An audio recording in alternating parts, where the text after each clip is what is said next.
নির্বাচন চাওয়াটা তো একটা যৌক্তিক দাবি, নির্বাচন চাওয়াটা তো অন্যায় না। তো সেই জন্যই নির্বাচনটা হলো ইনএভিটেবল। এখন নির্বাচন কবে হবে সেটা নিয়ে একটা সুস্পষ্ট যদি তারিখ ঘোষণা না করে, তাহলে সেইটা যখন উজ্জ্বল রেখে যায়, ভিতরে রেখে দেয়, তখন মানুষের মধ্যে কিন্তু একটা সন্দেহ হতে, তাহলে সরকারের কি বেশি দিন ক্ষমতায় থাকার ইচ্ছা আছে?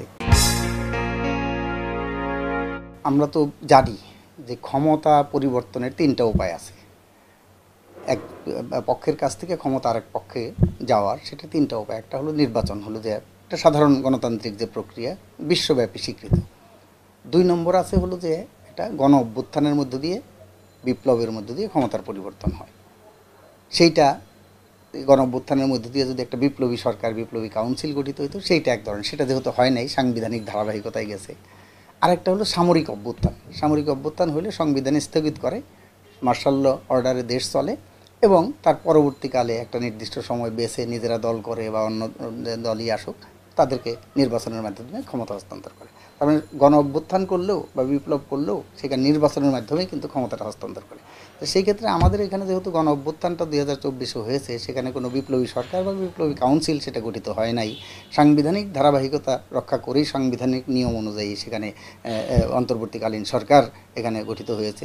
তাহলে সেই অন্তর্বর্তীকালীন সরকার, সেটা মানে তার প্রধান এবং প্রথম দায়িত্ব হলো দেশে একটা শান্তি স্থিতিশীলতা ফিরিয়ে আনা, দ্রব্যমূল্য নিয়ন্ত্রণ করা, আইন শৃঙ্খলা পরিস্থিতি সেটা নিয়ন্ত্রণে আনা, চুরি ডাকাতি ছিনতাই রাহাজানি, যে মব ট্রায়াল ইত্যাদি ইত্যাদি যেগুলো ঘটছে সেগুলোর পরিস্থিতিকে নিয়ন্ত্রণ করা, এবং একটা অবাধ সুষ্ঠু অংশগ্রহণমূলক একটা গ্রহণযোগ্য নির্বাচনের ব্যবস্থা করে জনগণের নির্বাচিত প্রতিনিধিদের কাছে ক্ষমতা হস্তান্তর করা।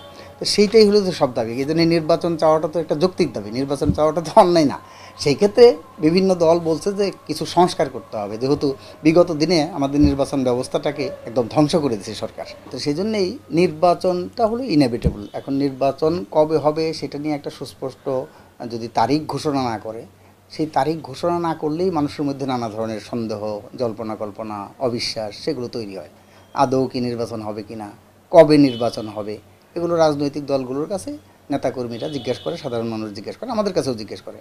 তো আমরা বলছি নির্বাচন তো হতেই হবে, একটা নির্দিষ্ট সময়ে হওয়া উচিত, এবং আমরা তার জন্য বলছি প্রয়োজনীয় যে সংস্কারটা আছে, ন্যূনতম সংস্কার, সেটা করে নির্বাচনের দিন তারিখটা ঘোষণা করুক। এটা আমরা বলছি আমাদের পার্টির পক্ষ থেকে যে ডিসেম্বরের আগেই এটা সম্ভব, কারণ আমরা ইলেকশন কমিশনের সাথে দেখা করতে গিয়েছিলাম।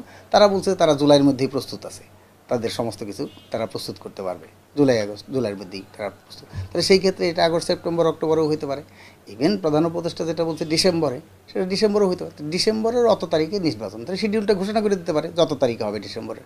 ইভেন যদি মনে করে যে না আরও কিছুদিন সময় লাগবে, যদি জুন 26 জুনও হয়, তাহলে সেইটাও ঘোষণা করা দরকার। তাইলে তো আর কনফিউশনটা থাকে না, ডিসেম্বরে হবে কি জুনে হবে, 26 হবে। তাহলে সেইটা যখন উজ্জ্বল রেখে যায়, ভিতরে রেখে দেয়, তখন মানুষের মধ্যে কিন্তু একটা সন্দেহ হতে, তাহলে সরকারের কি বেশি দিন ক্ষমতায় থাকার ইচ্ছা আছে?